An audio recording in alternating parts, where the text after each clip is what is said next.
Esse é o quarto e último episódio dessa série, onde estamos falando sobre as mortes mais misteriosas e sinistras que envolvem os bastidores do mais alto poder político do Brasil.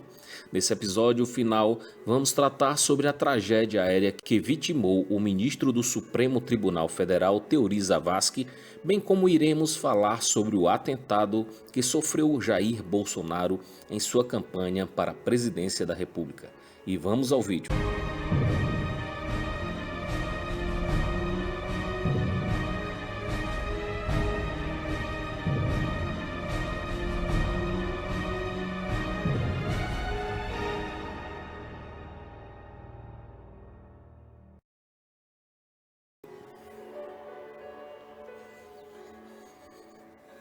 O advogado Teori Albino Zavascki iniciou sua carreira jurídica quando ingressou através de concurso público para o cargo de advogado do Banco Central do Brasil.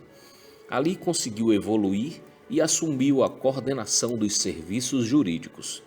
Posteriormente, assumiu também a superintendência jurídica do Banco Meridional do Brasil, onde permaneceu até o ano de 1989, quando assumiu o cargo de desembargador do Tribunal Regional Federal da 4ª Região, tendo presidido a referida corte de 2001 a 2003, quando deixou o cargo para assumir a vaga de ministro do Superior Tribunal de Justiça por indicação do então presidente Fernando Henrique Cardoso.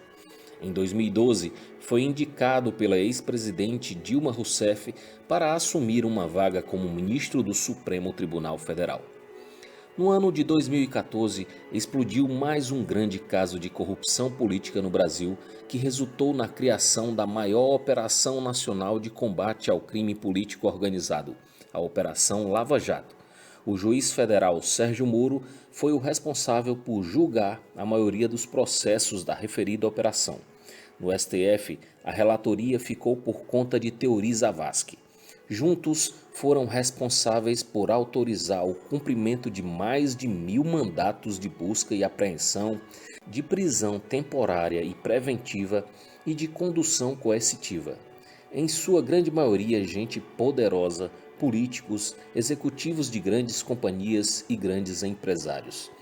A operação desorganizou impressionantes esquemas de lavagem de dinheiro e corrupção que aconteciam no governo federal, à época governado por Dilma Rousseff, que por esse motivo não conseguiu segurar-se na cadeira presidencial e foi retirada do poder através de um processo de impeachment. Teori possuía o poder máximo do país para julgar os envolvidos na Lava Jato. Podia ordenar a prisão ou soltura de réus, anular algumas provas e validar outras, e já era de conhecimento público que iria homologar a delação premiada dos executivos da gigante companhia Odebrecht, logo que o judiciário retomasse os trabalhos após um recesso.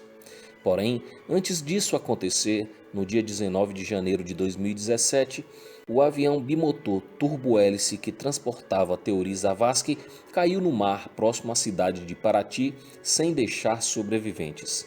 Rapidamente percorreu o mundo inteiro a notícia do acidente que vitimou o ministro relator da maior operação brasileira contra a corrupção e que, inclusive, contribuiu significativamente para derrubar uma presidente da República.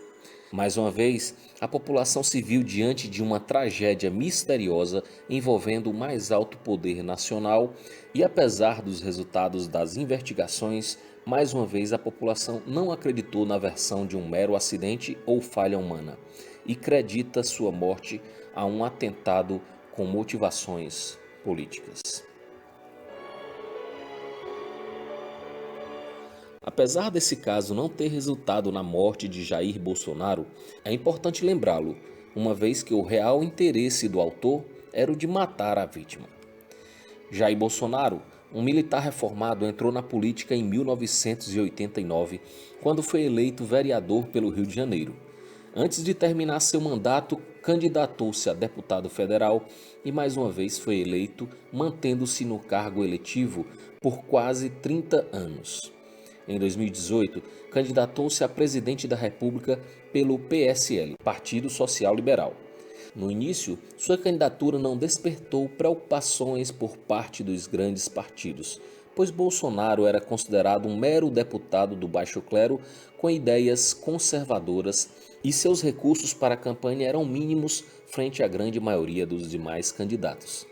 Por inúmeras vezes, Jair foi abandonado pelos próprios colegas de Câmara que recusavam-se a ouvir seus discursos e teve que fazê-los sozinho.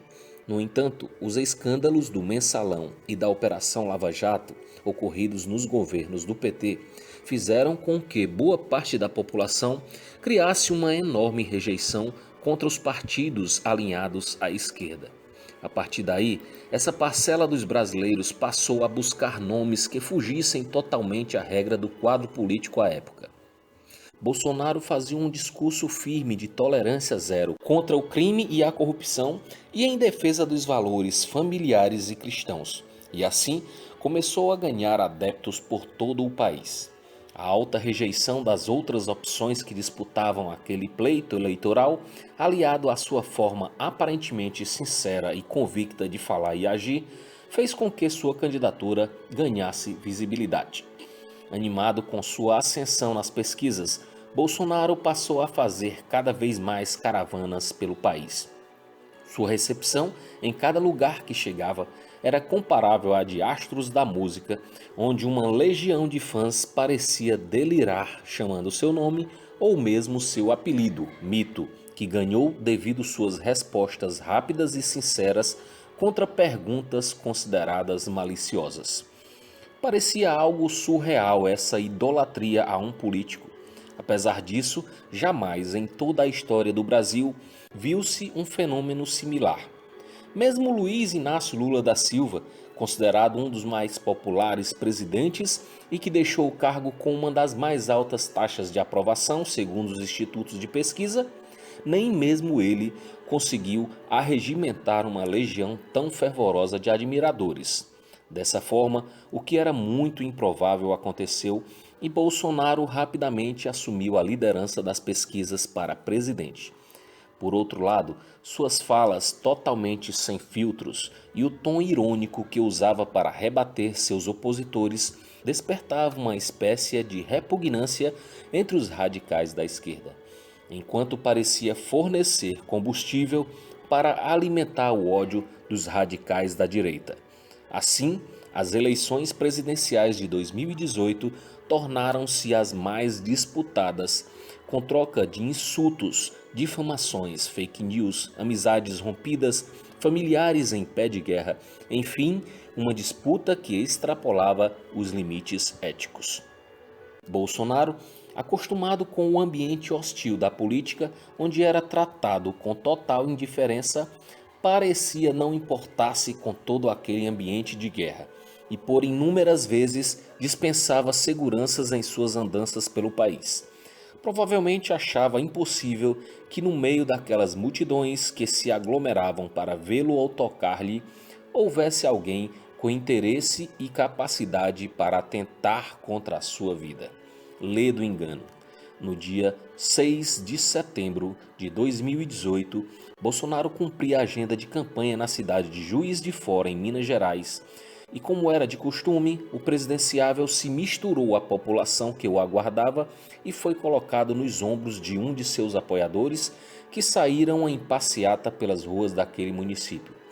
Em determinado ponto do cortejo, Jair sofreu um golpe de faca na região do abdômen e imediatamente foi levado para o Hospital Santa Casa de Misericórdia de Juiz de Fora, onde foi constatado que o esfaqueamento havia causado 3 lesões no intestino delgado e grosso e uma lesão na veia mesentérica superior. Por esse motivo, teve que passar por um procedimento cirúrgico de emergência. Segundo os médicos do hospital, Bolsonaro perdeu entre 40% e 50% do sangue corporal e recebeu 4 bolsas de sangue por meio de transfusão. No dia seguinte, com seu estado físico um pouco melhor, Jair foi transferido para o Hospital Albert Einstein em São Paulo, onde posteriormente teve que passar por outros 3 procedimentos cirúrgicos para reparar os danos sofridos. Enquanto os médicos salvavam a vida do presidenciável, a Polícia Federal mostrou-se eficiente e capturou rapidamente o autor do crime, Adélio Bispo de Oliveira. Em seu depoimento, o criminoso citou teorias da conspiração para justificar o atentado. Posteriormente, a defesa conseguiu que a justiça reconhecesse que Adélio sofria de problemas psiquiátricos e, por esse motivo, sua prisão foi convertida em internação por tempo indeterminado. O atentado contra Bolsonaro foi deveras repercutido internacionalmente. Desde então, o presidenciável não pôde mais comparecer em nenhum compromisso de campanha. Apesar disso, Jair saiu vencedor daquele pleito e assumiu a presidência do Brasil no dia 1º de janeiro de 2019. Até hoje pairam dúvidas em ambos os lados políticos sobre as reais motivações de Adélio. Os de esquerda falam que o atentado não passou de uma encenação para que Bolsonaro fosse eleito. Já os de direita citam muitas teses. A mais comentada seria a de que o sistema não aceitaria a vitória de Bolsonaro e, como seus números só subiam nas pesquisas de intenção de voto, a única maneira de livrar-se seria exterminá-lo. Mas o mistério para essa extensa lista de atentados sinistros envolvendo o mais alto escalão do poder no Brasil.